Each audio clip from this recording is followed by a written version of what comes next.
নাহমাদুহু ওয়া নুসাল্লি আলা রাসূলিহিল কারীম আম্মা বা'দ আসসালামু আলাইকুম ওয়া রাহমাতুল্লাহি ওয়া বারাকাতুহু। আমি রফিক ইবনে শরাফত বাংলাদেশে কওমি মাদ্রাসা এবং আলিয়া মাদ্রাসায় এবং সেই সাথে কলেজে সামান্য লেখাপড়া করার সৌভাগ্য আমার হয়েছে। আমি খতম পড়েছি, আমি মানুষের বাড়িতে দাওয়াত খেয়েছি, আমি মানুষের বাড়িতে মিলাদ পড়িয়েছি, আমি মানুষের বাড়িতে কিয়াম করেছি।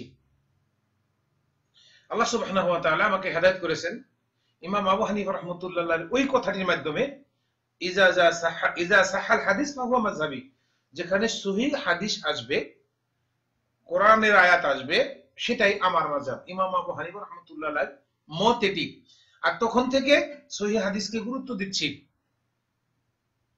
আমাদের বাংলাদেশের আমাদের হানাফি মাযহাবের একজন আলেম লুৎফর রহমান ফরাজি সাহেব খুব বাক্যপটু, খুব ভালো কথা বলতে পারেন মাশাআল্লাহ। উনি সকল আলেমদের সাথে একাই যথেষ্ট বাহাস করার জন্য। এর আগে আমি দুইবার অনলাইনে আহ্বান জানিয়েছি যে আমি বাহাস করতে চাই লুৎফর রহমান ফরাজি সাহেবের সাথে।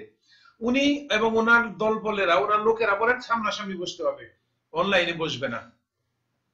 আবারও আমি আপনাদের মাধ্যমে লুৎফর ফরাজি সাহেবের কাছে খবর পাঠাচ্ছি, আসুন আমরা অনলাইনে বাহাস করি। অনলাইনে বাহাসে অনেকগুলো লাভ আছে। দেখেন, দিন প্রচারের বিষয়টি যার যার ব্যক্তিগত ব্যাপার, আমল করাটাও ব্যক্তিগত ব্যাপার। এখন আপনি আমাকে জোর করে দিন চাপিয়ে দিতে পারবেন না, আমিও আপনাকে পারবো না। সামনাসামনি বসলে যাদের সংখ্যাগরিষ্ঠ তারা সংখ্যালঘিষ্ঠদের উপর আক্রমণ করবে, এটি স্বাভাবিক। তাহলে অনলাইনে বসলে কেউ কাকে আক্রমণ করতে পারবো না, এবং কে কিভাবে কথা বলছি, কে সত্যের পথে আছি, এটি অনলাইনে সাধারণ মানুষেরা জানতে পারবে, বুঝতে পারবে। তাহলে কেন আমরা এই সুযোগটাকে সদ্ব্যবহার করছি না?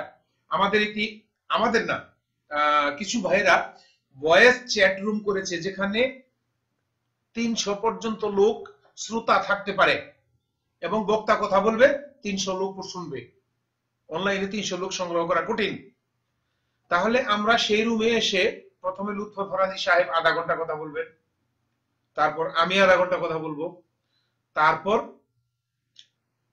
আমার কথাকে উনি যুক্তি খণ্ডন করবেন 10 মিনিট, তারপর আমি ওনার কথার যুক্তি খণ্ডন করবো 10 মিনিট, তারপরে চাইলে আবার উনি 5 মিনিট, আবার আমি 5 মিনিট, ব্যাস কথা রেকর্ডিং হয়ে গেল। প্রত্যেকেই যারা কম্পিউটার ব্যবহার করে তারা সকল কথা রেকর্ডিং করতে পারবে, মানুষ জানতে পারবে সত্যতা কি, সত্য কি। যদি আমরা হেরেই যাই এতে তো কোনো আপত্তি নাই। জনাব লুৎফর রহমান সাহেব, যদি আপনি আমার কথা শুনেন, আপনাকে বলছি, যদি আমি আপনার সাথে হেরেই যাই তাহলে তো আপনার লস হবে না। রেকর্ডিং করা হবে, যতগুলো 300 মানুষ যদি থাকে 300 মানুষই আমাদের কথা রেকর্ডিং করবে, আমার কথাগুলো নিয়ে আপনার কথাগুলো নিয়ে সমাজে ছড়িয়ে দিবে। সেখানে আমাদের ফল ছাত্রী করার কোনো সুযোগ নেই, কারণ কথাগুলো সরাসরি লাইভ শুনবে সবাই। তাহলে কেন নয়, আসুন না আমরা অনলাইনে বাহাস করি। আপনি মুসলিম, আমিও মুসলিম, আমরা একে অপরের মধ্যে মারামারি, রাগারাগি, হিংসা, এগুলো বাদ দিয়ে সত্য কি জানার চেষ্টা করি। তাহলে অনলাইন খুব উত্তম মাধ্যম। প্রিয় দিনী ভাই বোনেরা, আমি আপনাদের মাধ্যমে লুৎফর রহমান ফরাজির কাছে এই মেসেজটি পৌঁছে দিতে চাচ্ছি, উনি যেন আমার ডাকে সাড়া দেন, অনলাইনে বাহাস করতে আসেন।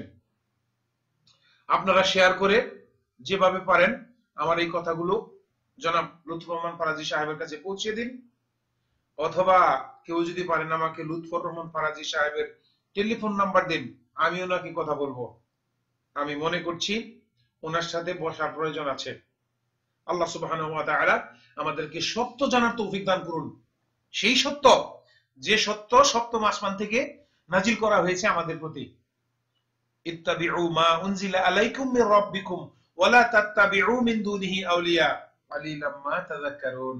তোমরা অনুসরণ করো তার যা অবতীর্ণ করা হয়েছে তোমাদের রবের পক্ষ থেকে তোমাদের প্রতি, আল্লাহকে বাদ দিয়ে অন্য কোন আউলিয়ার অনুসরণ করো না।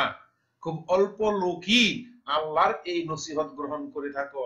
সূরা আল আরাফের 3 নম্বর এই আয়াতটি দিয়ে আমি আমার সংক্ষিপ্ত কথা শেষ করছি। ওয়া আখিরু দাওয়ানা আলহামদুলিল্লাহি রাব্বিল আলামিন। আসসালামু আলাইকুম ওয়া রাহমাতুল্লাহ।